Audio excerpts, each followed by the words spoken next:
let's head out for a walk. Cheepy, cheepy, cheepy, cheepy. What's going on with the birds? Whoa, that's the biggest one I've ever seen. Look at that huge snake. Hit it with the stick. Hit it. I'm hitting it. Hit it. Shut up. Hit it. Shut up. I'm trying to hit it. I'll get a bigger one. I'll get a bigger one. That's what happened. And scene. Hey y'all, this is Jake Hoot and y'all are watching Corn-Fed Life. This is Corn-Fed Story Hour. We want to share with you something that happened to us yesterday, and it was pretty big. I'm so thankful that this guy is observant, because I would have just left the situation and we never would have this amazing story to tell you. Yeah, it all started when we were heading out for a walk. And I have a new camera that I got. It's a 360 camera. And I thought, I'm going to take it along and see if there's any interesting shots to get. And it's harvest right now, so there's lots of tractors, passing us by. And some of these things are huge. So I thought I might get some interesting shots of the tractors. So I had my camera in hand. We hadn't even left the end of our driveway. And I noticed the birds in our trees. We just have a little row of trees on the front of our property, and I noticed the birds were like going crazy. I mean, they often will chirp up a little storms, but like there's a certain type of bird that every evening it goes nutty. So I thought it was nothing. Yeah, but it didn't seem normal to me. I was like, all the birds are going crazy, and there was a lot of movement too. Like they were flying around and they were just chip chip chip chip chip chip chip and just being really really noisy. So I was like, hold on a second, something's going on here. This is not normal. And I walked over to the trees, and guess what I saw? A python. It was huge. Snake. Probably, I would say, straight out, probably about 6 feet long, and pretty good around. Like, he was... I don't know. What does that mean? I caught a fish and it was this big.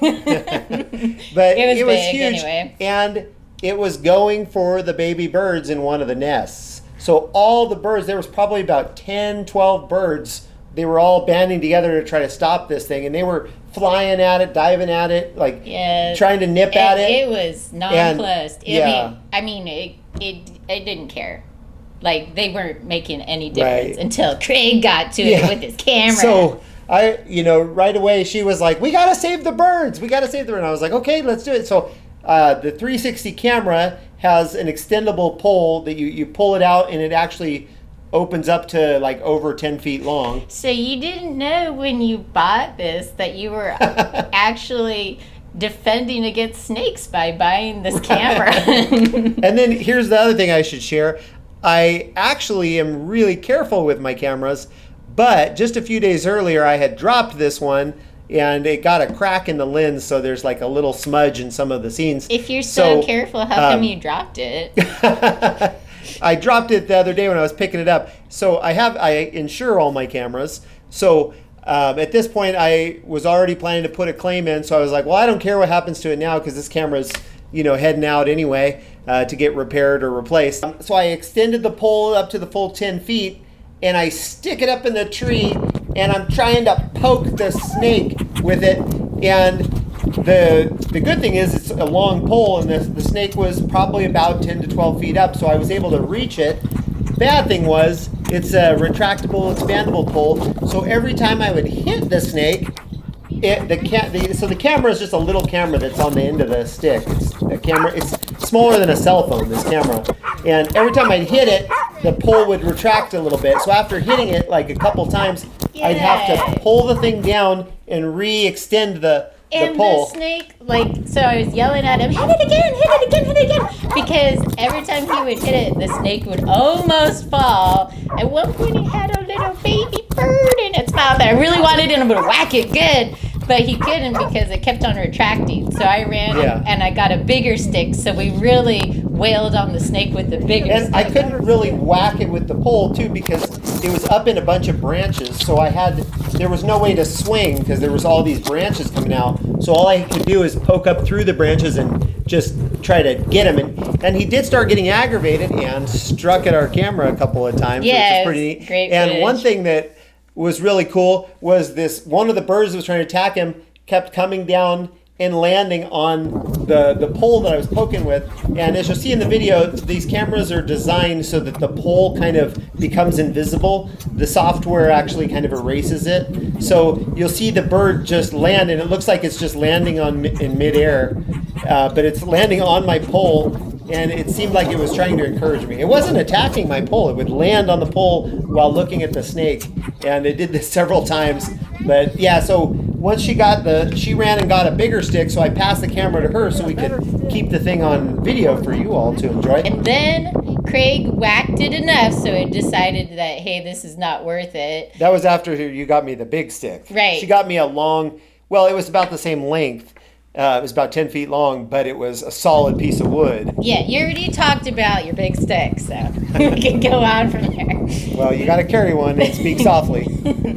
So we got some shots here, as you can see, like the snake slithering down the tree, and it's really up close to the snake, so like it scares me seeing this anyway. Yeah, when I was editing this video, the 360 video, as I was watching it, I was just like, it's creepy, especially when the snake is like coming at the camera. And Craig was yelling earlier, he was saying, oh, like, don't let the snake drop on my head, but I saw that it didn't have a rattler. So you see how responsible we are. We can harass snakes that may harm us but aren't venomous because it didn't have a rattler. So it's okay. Yeah, but anyway, we didn't know for sure what kind of snake it was at the moment. Well, she thinks she knew. But I wasn't sure. It was a gopher snake. It was a big snake. And as we found out later, these snakes can cause you pretty good damage with a bite. They're not lethal, but they can bite you pretty good. So anyway, I'm trying to not only poke the snake, but to be cautious. And she's like, get in there and get it. And I'm like, I don't want it to fall on me. And she's like, it won't hurt you. It's not a rattler. It's not a rattler. And I'm like, it's a huge snake. I'm sure it can do something to me. I got bitten by snakes plenty of times before. I used to play with snakes all the time, so it's no big deal. But anyway, he knocked the nest got knocked down here, and then I was holding the nest, and I collected a couple babies in the nest. And what did you decide to do with that? So what we did is we were hoping to return them to the same tree, but when I got the ladder and climbed up, I could see that there was a couple nests in that tree and they were destroyed. Probably some from our battle and some from the snake. So there was nowhere to put these babies. She had like the little nest that had fallen out, but there was nowhere to stick it to. So we have another tree across the driveway, and I was like, let's go see if we can find a nest there. So we went over there and I climbed up in my ladder. I had to go all the way to the top and then like pulled myself up, and I could see there was a nest, and it didn't seem to be occupied. There could have been some tiny eggs in it, I'm not sure, but I didn't hear any other birds or anything. So I took those birds and I just kind of softly dumped them into the new nest. And we know that this is a really long shot that they'll make it, but we're giving them a chance. This is the best chance they have. I'm hoping, the tree is only 50 feet away, 40, 50 feet from the other tree. So I'm really hoping, and the little birds were cheeping, so I'm hoping that the mom will hear them and realize that, and they were watching us too. These birds were watching the whole time. You can see a lot of them on the camera just hovering over and looking at us. So I'm hoping they went over and found it. Every time that we ourselves try to revive little babies or baby birds and try to feed them, they always die. So we figured this is their best chance. Yeah, and I know it's like a 1 in a million shot, but at least they're in a nest, they're safe. All we need is a miracle for God to send the mama bird over, or maybe another bird. Pray for the little babies if you see this. Like, pray that they recover. Pray that they'll be okay. The snake stays away. We're not gonna check on them for a few days because I don't want to, cause any more trauma or anything. But maybe after a week or so, we'll check in and see if they made it or not. But hopefully, either their mama finds them or whatever mama was operating that nest will come back and find them and nourish them. So while he was setting the babies in their new nest, I was out with a big stick whacking on the snake. And so the snake would not leave. It would only want to strike at the camera or strike at the stick. So I had to pick it up with a stick and fling it several times across the road. I even flung it in the berm across the road, and it wouldn't leave even at that. I mean, it is an incessant snake. Yeah, and we didn't want to kill the snake because I did. she wanted to kill it, but I was like, it's just doing what God programmed it to do. It's trying to eat. Same with me. Kill snakes. So the its great sin was coming onto our property and harming our little birds. So I just wanted it out of there. If I had thought of it ahead of time, I would have had us put it into like some sort of bucket and driven it like way out in the country and dumped it. But I didn't think about it. But anyway, at least we got it across the road into a field, and hopefully he won't come back. I think he will probably have a good memory of the beat down that he took. And he was not too happy. He was a pretty pissed off snake. So we're hoping he leaves the birds alone. So pray for the safety of the birds too. Yes. And I hope he's okay. I hope he finds his way to, somewhere else. And we like rats. We like snakes to feed on the little field mice, because the field mice will try to come in our house sometimes and cause trouble. But we don't mind birds. So we want snakes, just not right on our property. We want them around the property. And it was kind of neat because, so we're recreating the story for you. When we walked our little doggy, he had a little drama waiting for him as well, because, he has such good scent glands.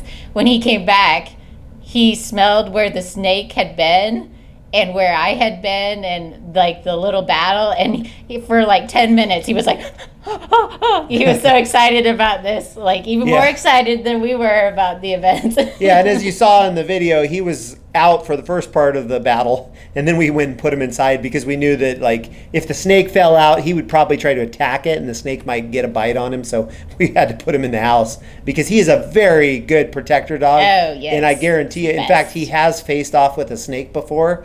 Once I caught him in the field, and he was face to face with a snake, and they were jumping back and forth, like, kind of having a little duel. And when I saw him, I was like, what is he doing? Because I just saw him in the field kind of going like this. And when I got up to him, I was like, oh crap, there's a snake. And so I had to scream and call him off. And but he was dodging and weaving, and that, I think he'd be a pretty good competitor for a snake. He's like a little mongoose dog. This brings me to an important point in our story, is that the snakes out here, like the gopher snake, will pretend to be a viper, will pretend to be a rattler. It'll rattle its little tail, and to make the rattling noise, it'll kind of be like an accordion. It'll expand and close its body, and it'll make a hissing, rattling sound out of doing that. So you think that, it really wanted to convince us that it was a rattler, but we had seen its tail. We knew that it wasn't, and also its head wasn't shaped like a viper. And it makes that rattling noise pretty loud, as you can see in the video. It's like a really loud noise. Yeah, it's really convincing, but it's not a rattler. Yeah, if you just came across it in tall grass where you couldn't really see it, you would probably assume that was a rattler. Yeah. So definitely a good defense mechanism for that snake. Yeah, so a much more exciting walk than what we bargained for, and I was happy that we got to at least try to save these little birds. So please pray for these little birds. And since then, we've been kind of checking every so often. We look out there and make sure that the snake has not returned. And so far, so good. We haven't seen any signs of his return, and the birds seem happy and they're singing. So we think everything ended well. And like we said, please pray for the little babies that they'll be okay. Thanks for watching. God bless.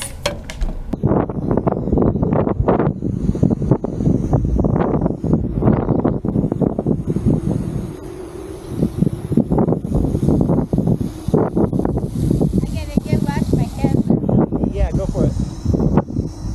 You stay over here. You leave the birds alone.